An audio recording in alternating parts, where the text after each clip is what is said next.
প্রথমে মূলোটাকে নুন মাখিয়ে 2 মিনিট রেখে জল ঝরিয়ে নিয়েছি।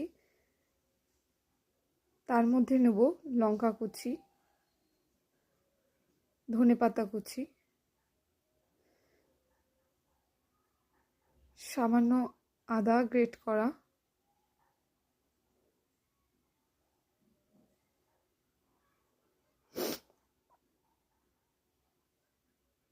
লঙ্কার গুঁড়ো,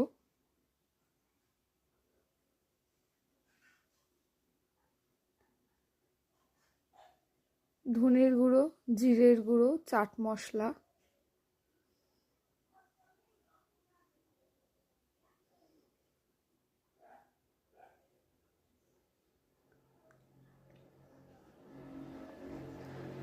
স্বাদ মতো নুন, গোলমরিচের গুঁড়ো দিয়ে পুরো মূলো স্টাফিংটাকে মিক্সড করে নেব।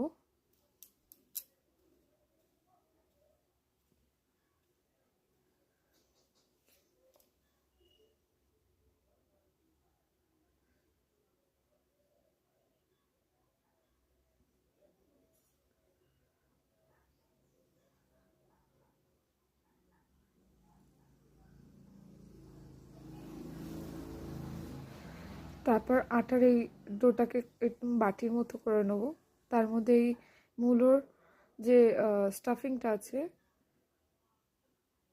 সেটা চামচের মাধ্যমে প্রেস করে মানে বাটিটার মধ্যে প্রেস করে ঢুকিয়ে নেব। আর এটাকে পুরো রোল করে নেব, একদম গোল করে।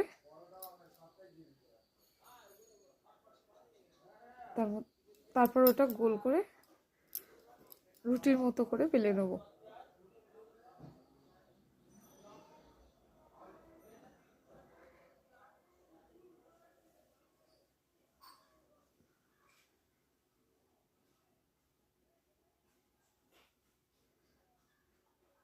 তারপর তাওয়াতে পরোটাটা ভেজে নেব।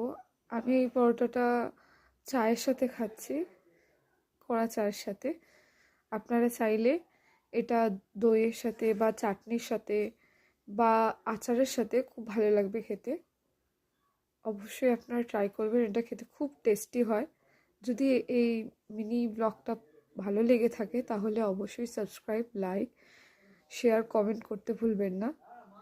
এতক্ষণ দেখার জন্য ধন্যবাদ।